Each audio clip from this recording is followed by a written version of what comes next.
L'année 2025 est une année charnière pour le ministère de l'Agriculture et du Développement rural, MINADER. Entre autres défis à relever, les préparatifs et la mise en œuvre de la réglementation de l'Union européenne qui entre en vigueur cette année. Le ministre de l'Agriculture et du Développement rural, Gabriel Bayrobé, préside ce 12 mars 2025 la 4e session du comité de pilotage PAT Cacao.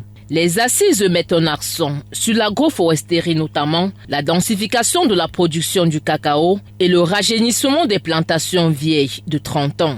Ceci permettra non seulement de mettre en place des espaces qui rapporteront des revenus financiers aux producteurs, mais également d'autres espèces dans la production phytosanitaire. D'autres espèces qui puissent nous aider dans la protection phytosanitaire des vergers. La deuxième politique, c'est la politique de greffage parce que pour atteindre nos objectifs, il nous faut au moins 40 millions de plants chaque année. Et ce n'est pas facile de produire ces 40 millions. Et c'est pour cela que nous voulons ajouter à cette politique de production de plants, la politique de greffage qui nous permettra d'aller assez vite dans le rajeunissement des plantations. La troisième chose, c'est la fertilisation microbienne. Nous nous sommes rendus compte que nous pouvons augmenter le rendement jusqu'à 30% en adoptant une politique de fertilisation.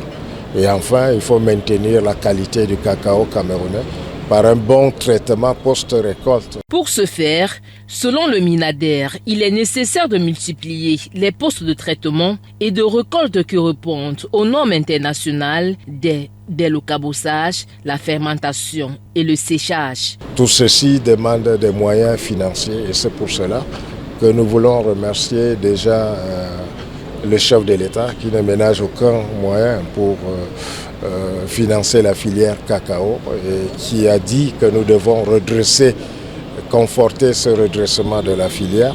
Nous voulons remercier aussi les autres bailleurs de fonds qui sont le FODEC, la Banque africaine de développement, la GIZ et certainement j'en oublie d'autres qui nous permettent d'avancer dans la production. Et nous croyons que nous sommes dans la bonne voie. Nous appelons aux producteurs de se joindre à ce train qui est en marche pour que nous puissions faire du cacao le véritable or vert du Cameroun. Les enjeux de cette session, faut-il le signaler, tournent autour de la nouvelle réglementation de l'Union européenne qui impose la production du cacao sans déforestation. Tout ce qui sera entrepris en 2025 ira dans ce sens, notamment le développement des infrastructures cacaoyères et l'amélioration des systèmes de production et le développement des aspects liés au dérèglement climatique.